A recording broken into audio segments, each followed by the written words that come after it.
This may sound like work. It requires you to be connected with your heart. And the reason for it is that sometimes if we try and do something just out of activity, out of discipline, we'll lose the fire. But if God births something, if you pray and God puts a fire inside of you, then it will fuel the labor that you do. When I look at the Garden of Gethsemane, Jesus is literally sweating like drops of blood.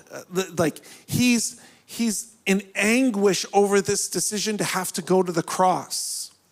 And he's moved to action to actually go to the cross, not for just those who he could see, but Jesus, with his vision, he not just saw those that were present in that time, he saw you and I today. A vision that went beyond just one generation, but went to multiple generations. And it moved him to do everything that he could to actually see people get saved. Compassion is not what Jesus felt, it's what drove everything he did. And I know that compassion looks different for different people. Compassion might move you to weep. Some here, compassion moves you to build a business. Some, it moves you to build something. I think of Noah. Noah was called by God to build an ark in the middle of a desert. He's the first meme, I'm pretty sure of it. It's like, look at this guy building an ark for something called rain. We're not quite sure what that means, but it'll float. I have no idea what that would have looked like. But for Noah, he stayed the course and he remained obedient, radically obedient to something he didn't even understand fully. But he did that because he wanted to see people get saved. Action matters. And that movement, so Jesus saw, he was moved by compassion. And then he said, hey, there've got to be laborers, people ready to labor. If you're going to act, he said, what do you need to do? What did he want to mobilize? And this is what he said. He said, I need you to stop. I need to see. You need to see. You need to be moved with that compassion. And then that moves to prayer. You got to pray. And for those of you in the room who hear that and think, man, that's not very climactic. It's like to pray. That's what God calls us to do. Absolutely, to pray. To pray. And it hurts me because I'm a doer. I'm like a high D doer.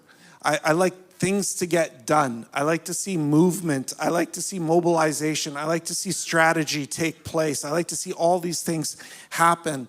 And yet for me to stop and actually pray is actually a discipline.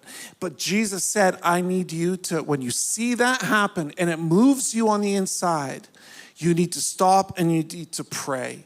And prayer isn't passive. It's partnership with God, because Jesus said, it's the Lord, pray to the Lord of the harvest that he would send out harvesters into the harvest field. He would send out people to go and see people get saved. How many of you know someone who doesn't know Christ? How many of you know more than 5 people who don't know Christ? You know, we have tens of thousands of people in Kelowna who have not yet heard the gospel. And Jesus is saying, you need to see them. You need to be moved by them. And then you need to pray. Pray for the laborers to go into the field. And for those of you who are those doers, this may sound like work, but it requires you to be connected with your heart. And the reason for it is that sometimes if we try and do something just out of activity, just out of discipline, we'll lose the fire. But if God births something, if you pray and God puts a fire inside of you, then it will fuel the labor that you do. It'll fuel the work that you do. For years, I used to coach volleyball and basketball at a middle school, grade 9s. And each time I would start with a new group and I would serve the coaches there, I would write down all the names of the students just so I could remember all their names. And I would write the names down. And then what I would do is I would begin to pray for these students by name. And do you know that as you start to pray for them, your heart gets moved for those people? And the next time you see them, you're not just calling them out by their name, but there's something that's associated with it. Like you've earned that place in prayer with them. And you've actually connected your heart to them in prayer, that it's something of life is in you, that when you connect to them, it makes a difference. Prayer matters, and it starts with prayer. And to be honest, like it took me even time this week. I'm like, I know I've got to preach a message this Sunday, and I got to preach a message about Kelowna. And to be honest, I've been struggling because I look at our council, I look at our leadership, I look at the city, and I've born and raised here. Anyone else born and raised in Kelowna? A few of you have seen Kelowna in better places. You look at your nation. How many of you are challenged and frustrated with the nation, where the nation is going? Join the crowd, right? And it's a challenging place to be in. But I needed to be moved. So you know what I had to do? I had to go and I had to see. I had to get my feet on the ground. So I actually started walking. I started moving. I started connecting. Pastor Brian and I went up to Knox Mountain and I looked over the city and I connected with the city again. This is my city.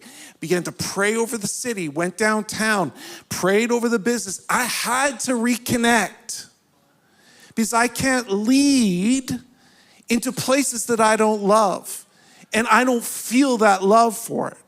And I had to keep moving until my heart was moved. And then as I saw my heart was moved, and out of my heart, I began to pray.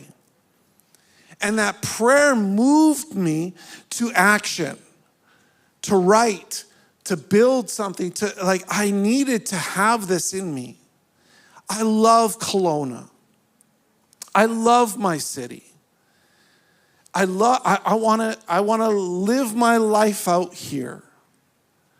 And I want to make an impact on anyone who's in this community. I want them to know the love of God. I want them to know the good news of the gospel. I want them to know that their life, they can become a new creation in Christ, and that the old is gone and a new can come.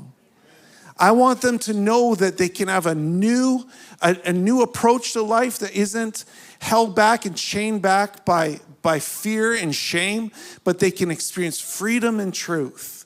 It's the only way that they can connect to their God, connect to their Creator, and actually make a difference. But before you do that, you need to pray. And you need to work, you need to put yourself out there.